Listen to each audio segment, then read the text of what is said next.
Ni kwamba tuangazie taarifa nyingineyo ambayo ni taarifa ya tanzia, ambapo mhudumu mmoja wa bodaboda eneo la Gitaru, kaunti ya Kiambu amefariki papo hapo baada ya kugongwa na matatu kwenye barabara kuu ya Nairobi kuelekea Nakuru.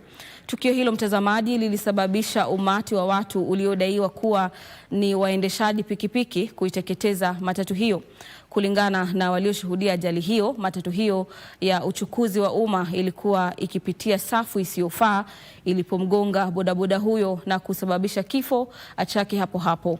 Wakazi sasa wanatoa wito wa kukamilishwa kwa ujenzi wa makutano ya barabara ya Gitaru ili kuepusha msongamano wa magari ya mara kwa mara, na wanasema kwamba hali hiyo imechangia ajali katika eneo hilo. Mwili wa mhudumu huyo wa bodaboda aliyefariki ulipelekwa katika hifadhi ya maiti ya Thogoto katika kaunti hiyo, huku matatu hiyo ikibururwa hadi kituo cha polisi cha King'ero.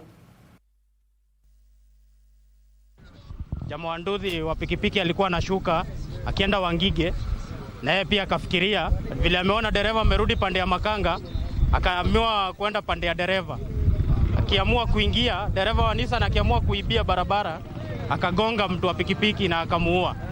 Sasa hasira ya wananchi nadhani ndio imechangia kuchomwa kwa hiyo Nissan. Tukiomba hii barabara iishe juu watu wanaumia wengi sana hapa Gitaru.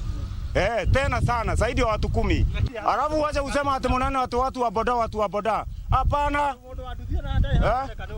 Sasa nani anajua hiyo, nani amechoma hiyo gari? Kama hii gari imechomwa na maybe ni mtu ametoka na huko amekuja na petroli, inaonekana ni mtu wa nduthi juu ni mtu wa nduthi amegongwa. Unaona? Lakini kila kitu ikiambiwa wanasema ni mtu wa nduthi juu ni mtu wa nduthi amegongwa, wanasema ni mtu wa boda. Na sijaona mtu wa boda mwenye amekuja kuchoma gari hapa.